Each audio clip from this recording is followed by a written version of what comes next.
पवित्र वेदों में एक महावाक्य आता है, ईश्वर प्राणिधान, अर्थात सभी प्राणियों में ईश्वर निवास करते हैं, कण कण में ईश्वर का वास है। इसी महावाक्य को गोस्वामी तुलसीदास जी दोहा के माध्यम से लिखते हैं कि सिया राम में सब जग जानी, करहु प्रणाम जोरि जुग पाणी। अर्थात संपूर्ण ब्रह्मांड में, संपूर्ण संसार में हमारे सिया राम का वास है। भगवान राम रोम रोम में रमे हुए हैं। इसलिए मैं सबको अपने दोनों हाथों को जोड़ करके प्रणाम करता हूं।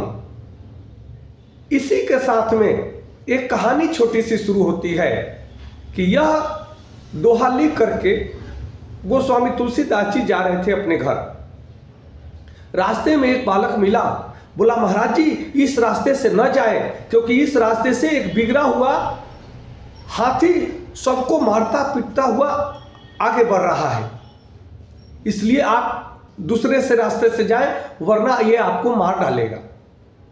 गोस्वामी तुलसीदास जी को यह भ्रम था कि सब में जब राम है तो हाथी में भी राम होंगे।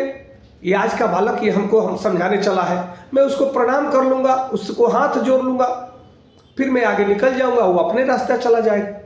परंतु वह फिर आगे जाते हैं और हाथी ने उनको उठा करके पटक देता है, उनको काफ़ी चोट आती है और फिर वह किसी तरह से अपने आश्रम पे आते हैं और वह वो फाड़ने लगते हैं कि यह तो सरासरी गलत है जो मैंने ये दोहा लिखा है।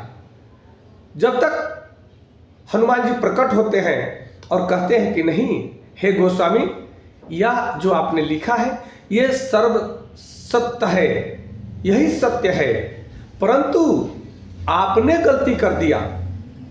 आपने उस हाथी में तो राम को देख लिया, लेकिन उस बालक रूपी श्री राम को आपने नहीं देखा, जो उस बालक के रूप में श्री राम स्वयं प्रकट होकर के आकर के आपको रोकते हैं और आप उनका अवहेलना कर करके और आगे बढ़ जाते हैं। फिर तुलसीदास जी ने हनुमान जी के चरणों में गिर गए और उनको गले लगा लिए।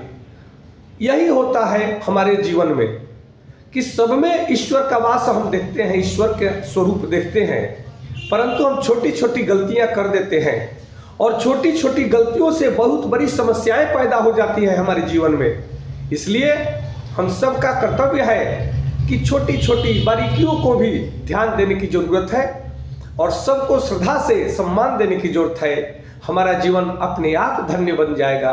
ईश्वर का आशीर्वाद हमारे और आप पर सब पर वर्षा होता रहेगा। जीवन में कभी भी कोई कष्ट नहीं होगा, कोई क्लेश नहीं होगा, आनंदमय जीवन का आगाज होगा। नमस्कार, धन्यवाद।